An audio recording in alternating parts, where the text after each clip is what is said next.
Welcome back my YouTube channel RK Singh classes 2027। देखिए आज जो हम चैप्टर डिस्कस करने वाले हैं वो है स्ट्रेट लाइन, और स्ट्रेट लाइन का मैंने कुछ पार्ट इंट्रोडक्शन बताया था, उसको कंटिन्यू करेंगे। तो वो जो इंट्रोडक्शन वाला पार्ट था वो कंप्लीट नहीं हुआ था और जो कुछ पार्ट रह गया था वो आज हम डिस्कस करने वाले हैं। तो ये बहुत इंपॉर्टेंट कॉन्सेप्ट है, बिल्कुल ध्यान देना। क्या पढ़ने वाले? Straight line. और फर्स्ट टर्म जो आपका चैप्टर आने वाला है उस एग्जाम में भी इस चैप्टर की इंपॉर्टेंस काफ़ी ज़्यादा रखी गई है, तो इस नज़रिए से भी, और चैप्टर इंपॉर्टेंट भी है 12th के लिए भी, तो ध्यान से पढ़ना है। Angle between two lines, angle between two lines. देखिए दो लाइन के बीच में जो एंगल है उसे कैसा एंगल बनेगा वो समझते हैं।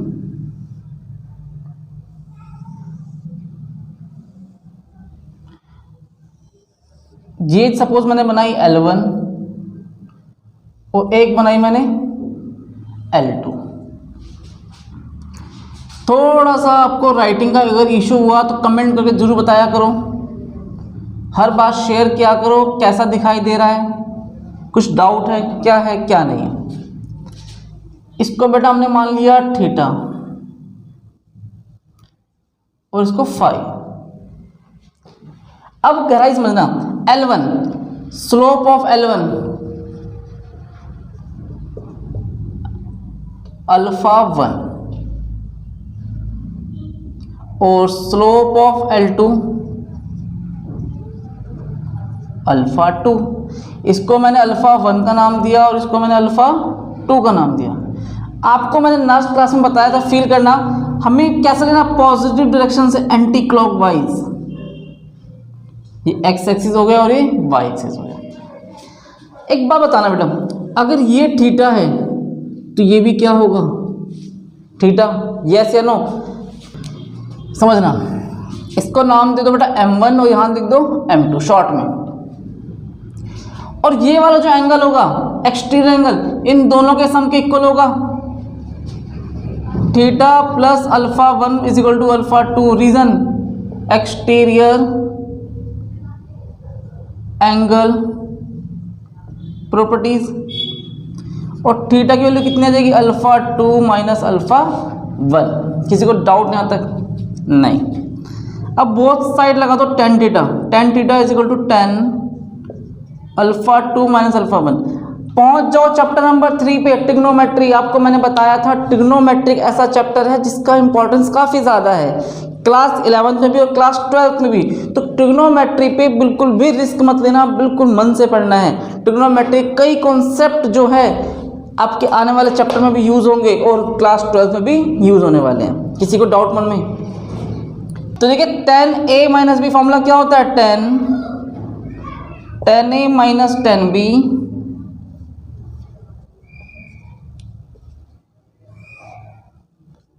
One plus 10a 10b। 10 का फॉर्मूला मिल गया हमें। और देखो 10 अल्फा 2 क्या हो जाएगा? हमें क्या है? M2। अगर मैं इसकी बात करूं तो क्या दे रखा है मुझे? इसे क्या माना था? M2 और इसका स्लोप क्या? M1। तो M2 minus M1 divide by 1 plus M1 multiply M2। ये एक फॉर्मूला बन जाता है किसका? 10 अल्फा का। तो किसी बच्चे के मन में कोई डाउट नहीं आता? अभी कंप्लीट नहीं हुआ है, अब समझना। इन दोनों का सम भी कितना होगा? 180 लीनियर पेयर।